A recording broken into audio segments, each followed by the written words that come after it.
The Tinkerer's Daughter by Jamie Sedgwick. Narrated by Shiromi Arserio. Chapter 1. My only clear memory of my father is from the day he left me. That frosty autumn morning remains vivid in my memory, as if I were there now, watching the scene play out, though I can't seem to recall any other day before it. Patches of frost glistened under the early morning sun, and a cold wind howled across the southern plains, funneling up into the tiny valley around us.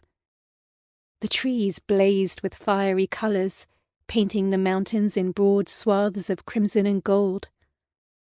Behind us I could see the mouth of the valley, and the plains spreading out, and beyond that, the narrow line of trees that sprouted up from the muddy banks of the Stillwater River. I was riding in our old hay cart in tow behind my father's great stallion, bundled against the cold in a heavy wool blanket.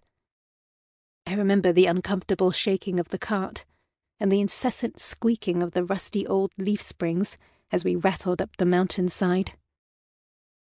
Up ahead, I saw the awkward shape of an old windmill rising up out of the hillside, and behind it a distant curl of chimney smoke drifting through the trees. The windmill blades were not spinning, despite the breeze. Then, just as the trees began to close in around us, Father reined in his stallion and brought the cart to a shaking halt. I craned my neck around as he dismounted and watched him walk towards me. He lifted me to his chest, and I readily accepted his warm embrace. His skin was abrasive, his beard like steel wool against my cheek, but I pressed myself closer. I was afraid. I'd never been away from our tiny homestead before. I glanced around and saw that we were at the edge of a broad clearing. The windmill stood behind us now, just down the road. Up ahead I saw a small cottage, and a stone's throw away, a crumbling old barn backed right up to the mountain. Something I'd never seen before. A slow-moving paddle wheel sprouted out of the west wall of the cottage.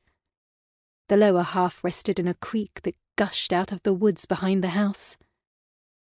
I would later learn that this wheel not only pumped a constant supply of fresh water into the house and garden, but also harnessed energy.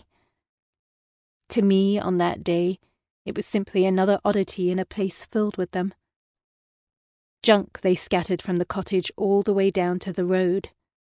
It sprouted up from the lawn in tall piles and stacks, like the ruins of some ancient civilization on the verge of collapse. It was the oddest assortment of things I have ever seen. Rotting old wine barrels groaned under their burdens. Rusting hinges, nails, and pieces of scrap metal spilled out over the rims and lay scattered across the withering grass. Pipes and tubes, wooden crates and metal boxes were strewn across the yard. I saw wheels, copper and brass pipes, gears and pulleys, and 100 other things that were entirely foreign to me. Out of the midst of it all, a man appeared. He was tall and thin, unshaven and dressed in filthy, oil-stained clothes. His hair was wildly unkempt, and he had some sort of leather goggles wrapped across his forehead. He reeked of burnt oil and sulphur. Though the man towered over my father in height, and they were of a similar age, I remember thinking that he looked very frail. My father was a broad-shouldered and sturdy veteran, hardened from years on the battlefield. At the time, I didn't understand the difference between them. I only observed it, and it made the man seem that much stranger. My father was the only human being I'd ever known. This man was so different, so unlike father, that he hardly seemed human at all. I pulled closer, burying my face in father's coat, but I kept an eye on the strange man in my peripheral vision. "Good morning. Mr. Vale, wasn't it?" the man said. Father shook the man's hand and nodded. "Yes, Bran Vale. Good morning." There was hesitancy in his tone, but the stranger didn't know him as well as I did, and therefore didn't notice. I turned my